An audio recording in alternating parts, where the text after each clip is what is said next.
Welcome to part 2 of our awesome Claytons Cape adventure. Of course, with a new day comes a new exploit. Bit bumpy, it's a beautiful day, but it's pretty windy over here on the east coast. So what we're going to do now is take a bit of a drive down a track. We should come out to a river. It's a bit further south from where we are, where we camped. And hopefully throw the little boats in. Tide should be coming in, and go and have a bit of an explore, catch some fish, get some dinner.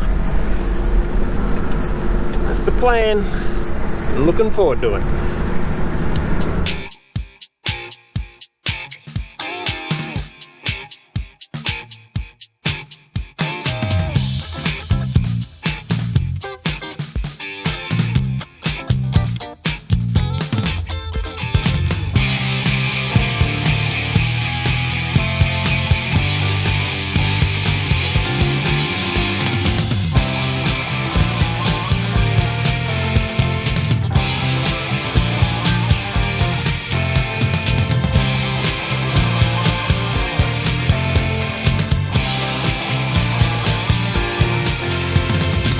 This track is roughly 4.5 kilometres long and should take us close to the mouth of a river located south of our campsite. This is where we hope to have somewhere to launch the mini tinnies.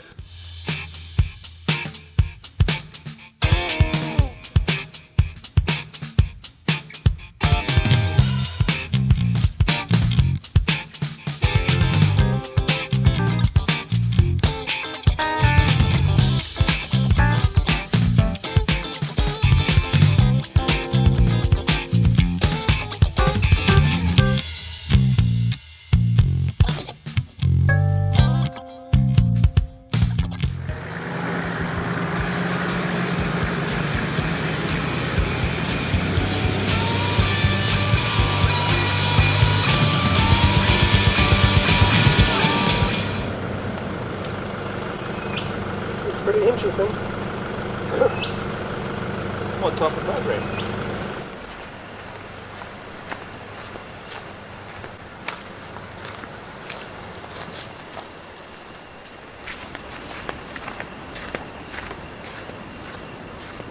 Now, as luck would have it, this spot provided the perfect access to the creek for the tinnies. Protected from the wind and with the tide fast approaching dead low, we wasted no time in getting the boats in the water.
Now the plan for today is to explore up this creek as far as we can get.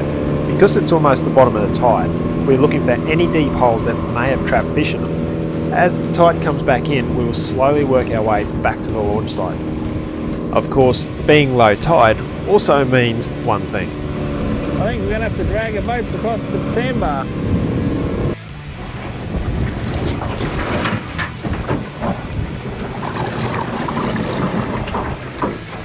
This is why we have mini tinnies.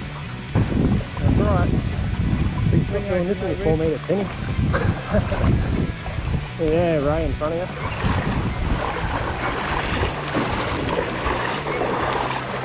Did you bring a yabby pump? Just thinking the same thing. So the order of the day was set. We would start off with a little bit of walking. Then we'll do a little bit of driving. And we'll follow that up with a lot more walking.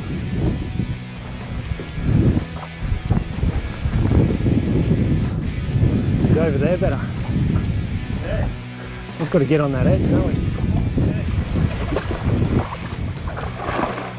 Whoa!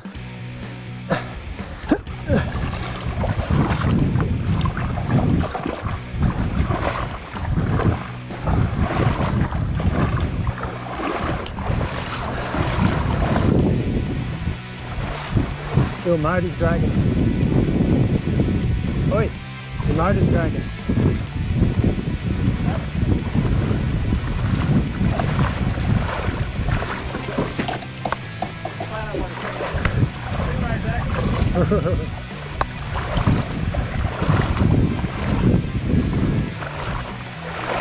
Oh, we're going to be able to motor here. This looks like a good spot to dump 4 crab pots. This looks like a good spot to dump 4 crab pots. Yeah. Get them out of the boat. This section of Deeper Creek was a good excuse to throw in the crab pots, and with the exposed sandbank on one side, there is plenty of room to set them up before chucking them into the water. Alright.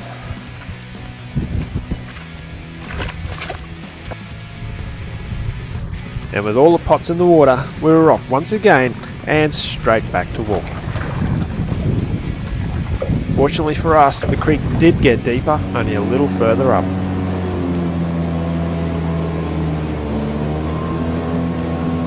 Now you may have already noticed that even though we are up the creek, we are still battling with the strong winds. And as we rounded a bend, we are hit with a gust that created a situation that can only be described as near tragedy.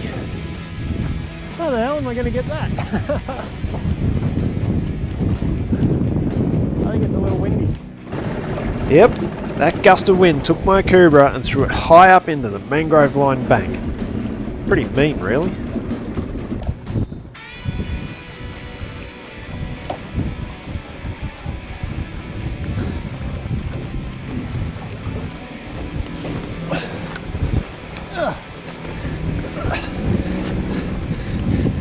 At least it didn't go in the water this time. Tragedy averted.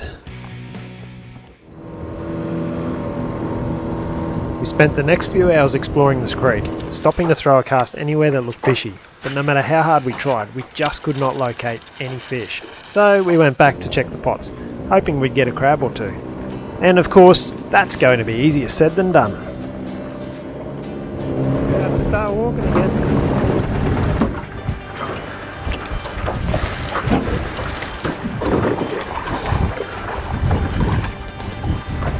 Has the water come in yet? There's less water than there was before.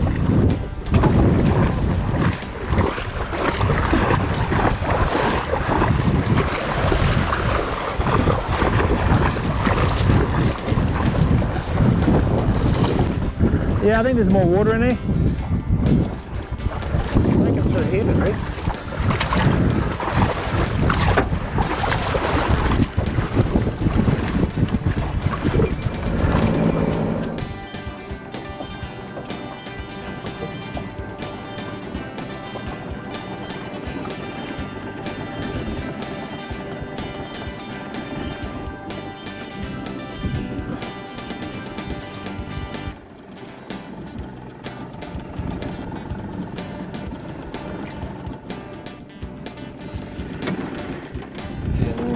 Where's all the crabs? All the crabs? All the crabs? No crabs.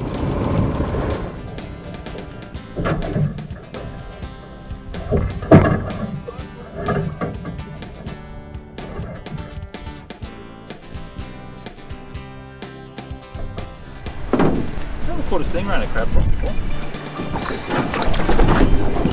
Maybe caught on boat.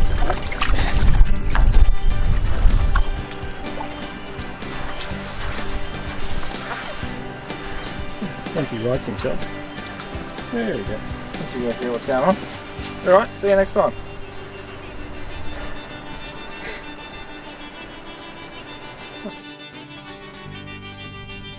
We literally spent hours trudging through ankle-deep water exploring up the creek in search of fish. And guess what Wayno does, just 50 metres from the boat ramp? Wayno's on. Mangrove Jack! He's on really straight. 39 Jack. My first Jack. Absolutely first jack I've ever caught. Must have been that lucky shirt, eh, Wayno? And so, with the one and only fish in the boat, it was time to call it a day. Well, I think that's it for today. I think so. I have to call it. I'm thirsty, Thirsty. hungry, Wayne's eating fish. fish and chips for dinner. I'm eating lamb chops. Oh, I could probably give you a fillet. I'll swap your lamb We're chop still for a going to fillet. check the crab pots, but we'll see how that goes. Other than that, I'm guessing we're going to see you tomorrow. Yeah.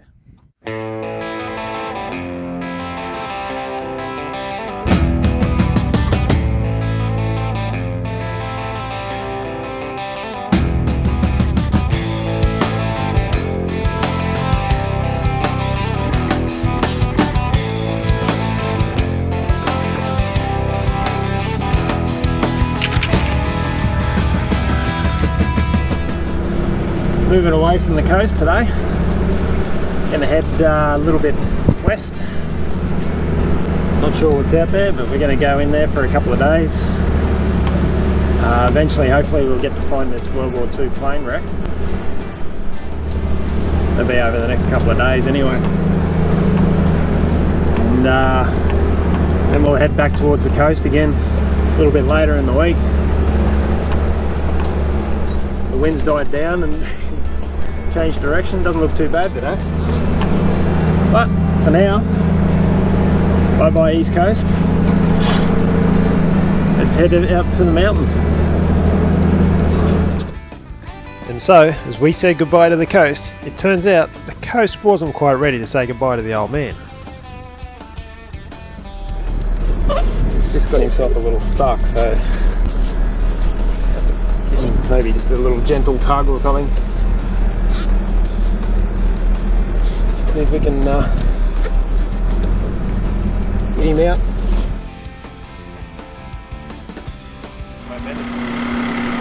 Get go. No, he's not buried. We just give him a bit of a tug.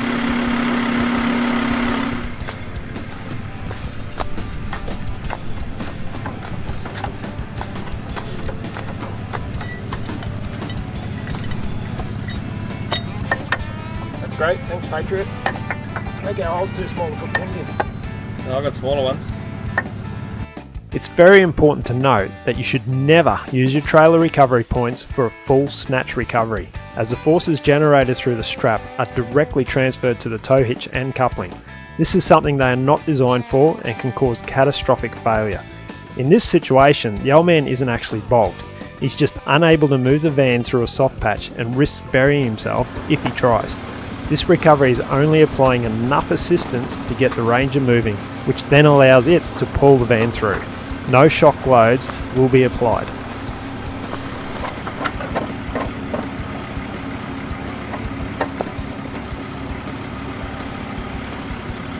Right.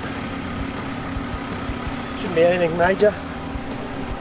Just gentle tug.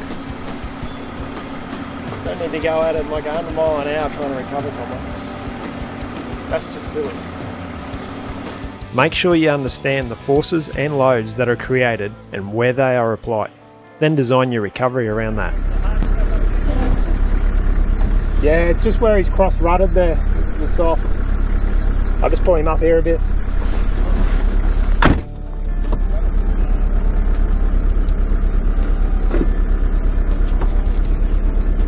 Okay, you ready?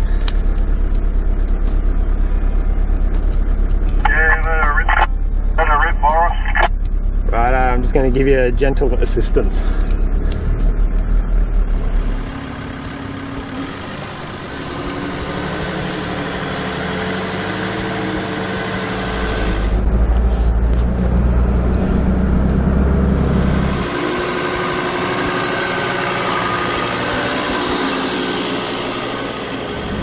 Let's get you up here on the hard stuff. See, quite often you don't need to just sit there and just smash that accelerator and, you know, back up to that bull bar. That's just asking for trouble. All we have to do then is just give him a little bit of help and he's out. It's that easy, no stress. And no one died, which is the most important part.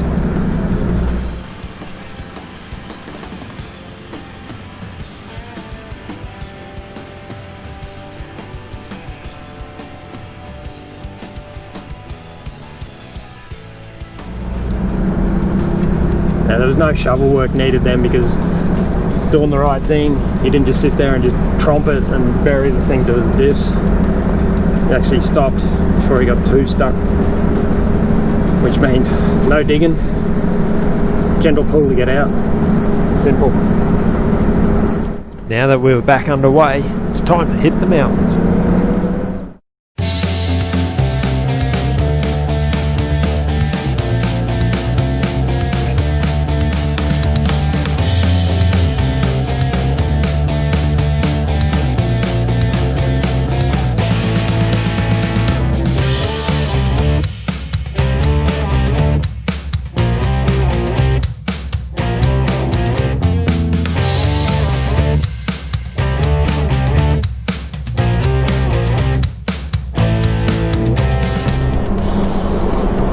Keep the energy up.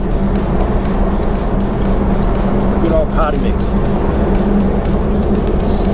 Bananas. See, honey, I'm getting my fruit and veggies.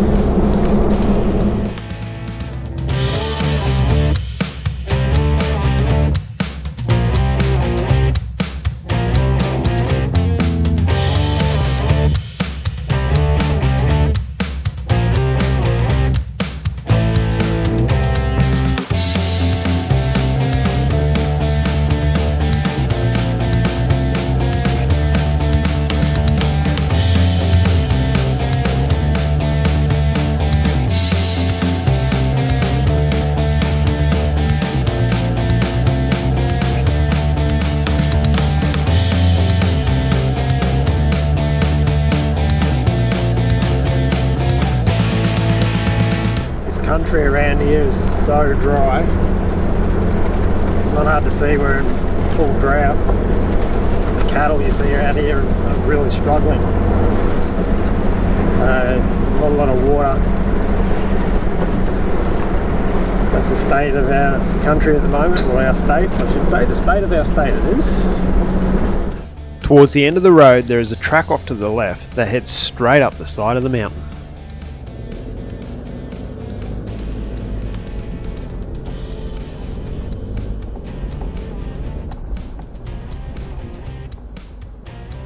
Low range time.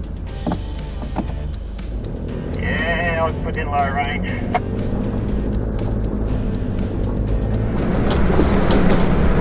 Just going to crawl up in first gear. Nothing strenuous. There's plenty of traction. No point flogging the crap out of everything just to make a video. Now who would do that?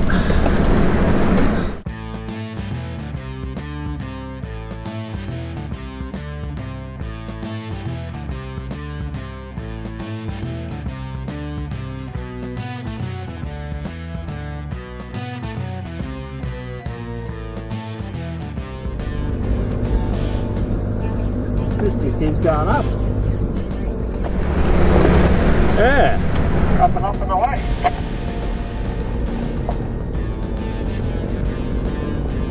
Should we come back this way? No. Okay, because Mum might need to pack a target. Nah, we keep going out north. Mum and Dad, you'll be experts by the time we finish.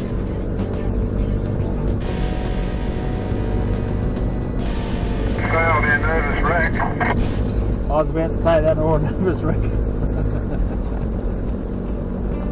As you come around the corner, there's a contour bank. You'll get over it okay. Plenty of traction, so you don't need to worry about anything. Just crawl over it. Crawling's all I can do with that, yeah. Yep, that's why you got it.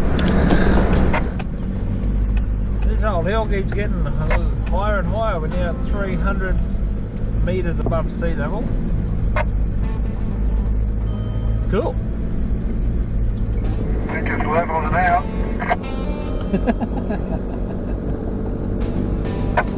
Yeah, this is probably a level 45 degree angle here at the moment. Or maybe 30 degrees. Well, just before it got level, roll was stopped down there. I think it was 185 metres above sea level. Now it's 328. So if that's level, don't find us a hill. Better not tell them about the one you're going up now, Phil. Nah, we'll leave that one. As we neared the top of this range, there was something very familiar about this track. The section that I'm sitting in right now is very similar to the C.R.E.B track. Well, thanks very much. I take you all over Australia.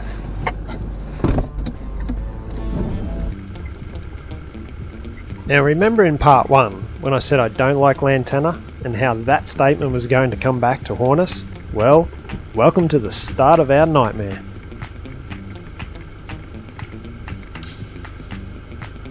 For Wayno and I, this is all in a day's adventure. I'm not sure what the oldies think though. I can't believe we're doing this. Welcome to DB Adventures.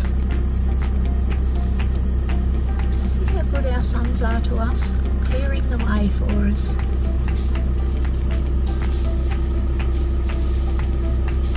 Although you can't do this sort of stuff and not expect a bit of pinstriping, we are not going to bulldoze our way through the scrub, completely destroying our paintwork.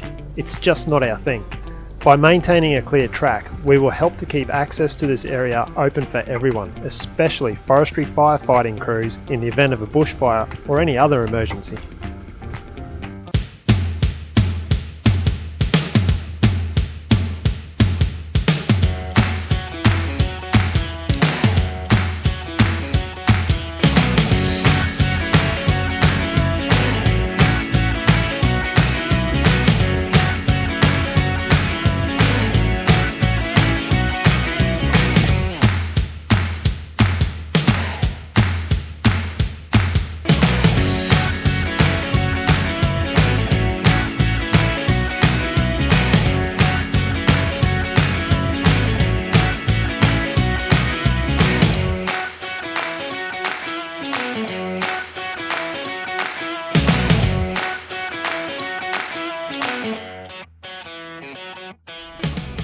This pattern of driving for a bit, chopping for a bit, driving for a bit, chopping for a bit would see us well into the night.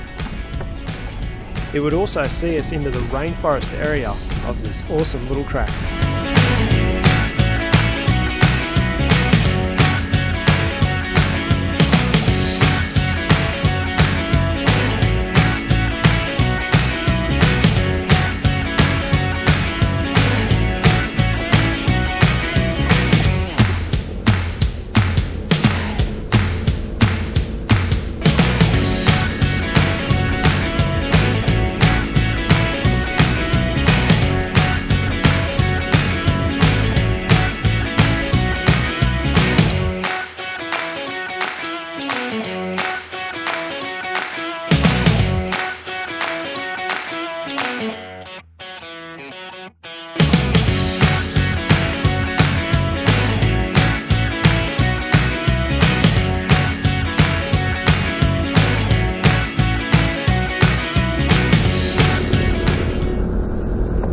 It is now 20 to 7. I think we've got about 10 k's left, and we turn off the main drag. I'm pretty sure it's about 3ish. So just yeah, we're at nearly 700 metres above sea level, heading towards the campsite. So we're stopping again to chop some more lantana. This is stop start. Chop the lantana because we've got to get the X trail, the easy trail caravan / camper through. Back in a minute.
just caught up.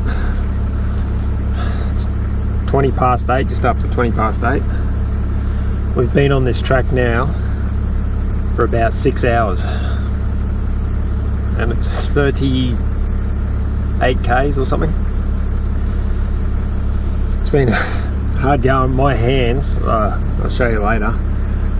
The amount of lantana we've had to chop to get through this track is unbelievable. But it's all slow, low range, first, second gear. It's fallen timber, trees across the track.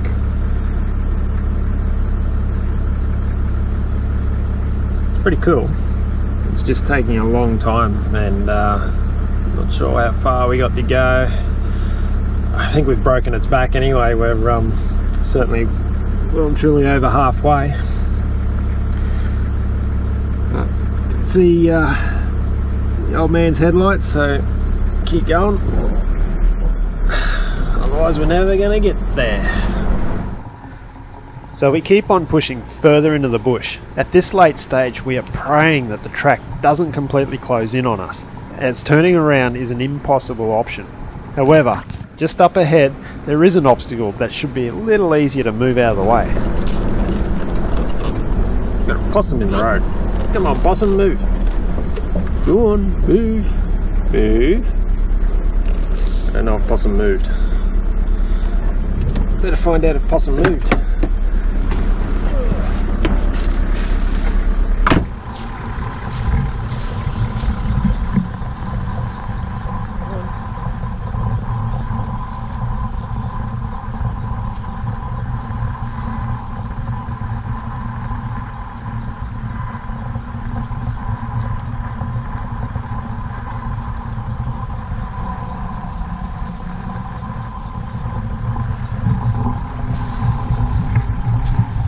Get the wildlife off the track, take them out.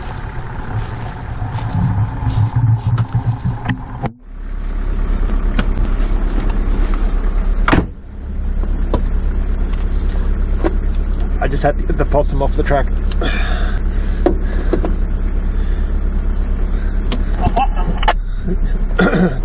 Yeah, he was running down the road like he owns the joint.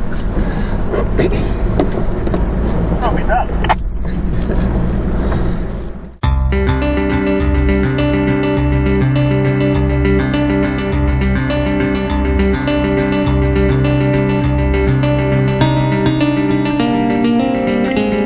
At the moment I'm 684 metres above sea level, doing 5.2 kilometres an hour.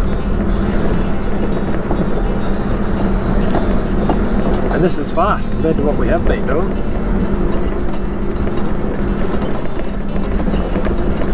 And the way we're going, I don't think we're going to make the campsite we're going to. Wayne and I were going to go to a different campsite. The old man was going to just stay at one of the sort of the easier ones, like the first ones, so he didn't have to skull drag his vans through some rough stuff like we've just done for the last 8 hours or 6 hours. Wayno and I were going to head down the track a bit, just do a different one, just hoping for a bit of a wake up to a view in the morning. But the way we've been going, I'd say we're all going to end up just camping at the first one, and then maybe Wayno and I, the old man might even come too, just to take a bit of a run out to the other campsite to have a look. Work out our plans from there. This was supposed to be just an overnight stop, easy run in, have a look at an area, but at this stage, probably the best track we've been on the whole trip. I'm seeing lantana. I hate it when I see lantana. I'll just get out and chop these little bits out.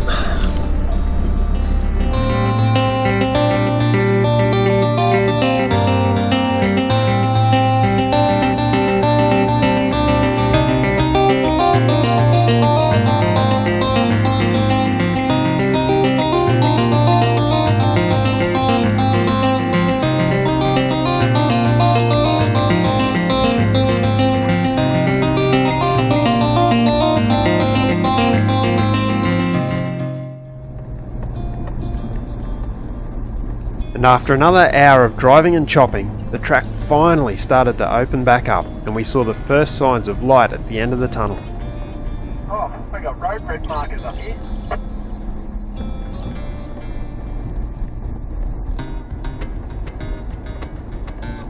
Crikey, it must be in a different council. Yeah. More road markers, this must be definitely the maintained part. Oh, let's hope so. And sure enough, half an hour later, Oh, finally. Looks like we're here. That was one hell of a drive. this morning we started with breakfast on the beach, and tonight we are now up on top of a mountain. As we roll into camp, the clock ticks over to 10 PM. From the bottom of the steep mountain section to this point is only 17 kilometres long and just took us 7 hours to complete. Wow. That's it. I think I'm stuffed. Coming up in part 3, we survey the damage from the night before, Just blisters. find some rusty stuff on a hill, and check out the crash site of a World War II bomber. That's all coming up next time on part 3 of our Claytons Cape adventure.